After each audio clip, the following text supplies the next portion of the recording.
that have been to the mountaintop, have seen the glory land. I may not get there together with you, but together you will get there.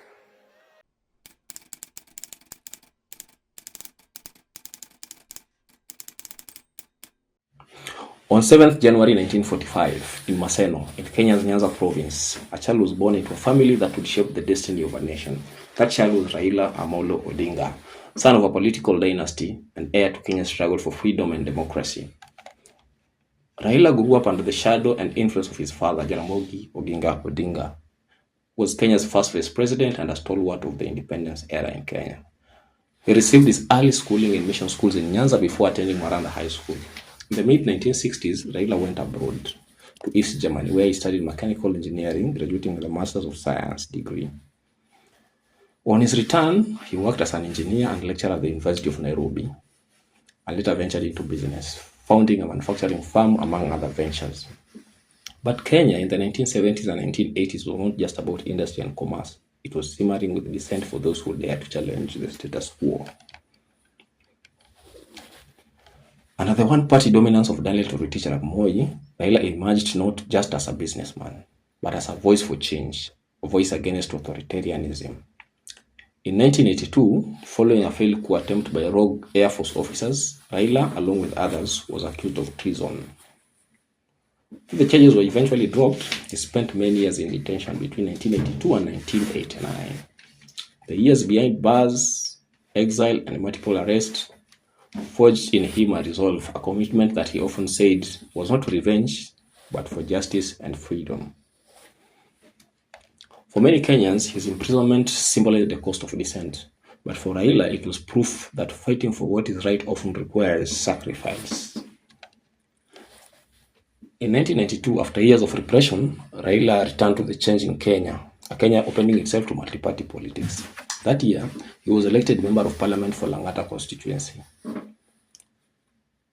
Over the years, he served in various government roles. For example, he served as Minister for Energy between 2001 and 2002, then Roads Minister between 2003 and 2005. These positions, many say, offered Raila a taste of what governance could achieve. In 2005, after the rejection of the controversial constitutional draft, Raila led the campaign that voted no, a move that signaled a new political force, which was the Orange Democratic Movement, ODM. From that point on, Raila became a perennial presidential contender. He ran 5 times, in 1997, in 2007, in 2013, in 2017, and lastly in 2022. Although he never clinched the presidency, his influence on Kenyan politics only grew. For many, Raila became more than a politician. He was a symbol of hope, change, and resistance. The 2007 election was a turning point, not just for Raila, but for Kenya. The provisional results favored him, but when the final tally declared otherwise, the nation erupted. Thousands died, hundreds of thousands were displaced. Kenya confronted its worst political violence since independence. Under the mediation of international figures like Kofi Annan, a grand coalition government was formed. On 17th April 2008, Raila Odinga was sworn in as the country's prime minister, a position created to stabilize the nation. For many, it was validation. For others, a compromise. But in the role between 2008 and 2013, Raila remained a key voice for freedom, reconciliation, and steering Kenya towards a new constitution. Even after 2013, Raila never really left the center stage. In 2018, he surprisingly reconciled with the then President Uhuru Kenyatta. This was simply known as the handshake, which stunned many and was seen as a bold bid for national unity over political rivalry.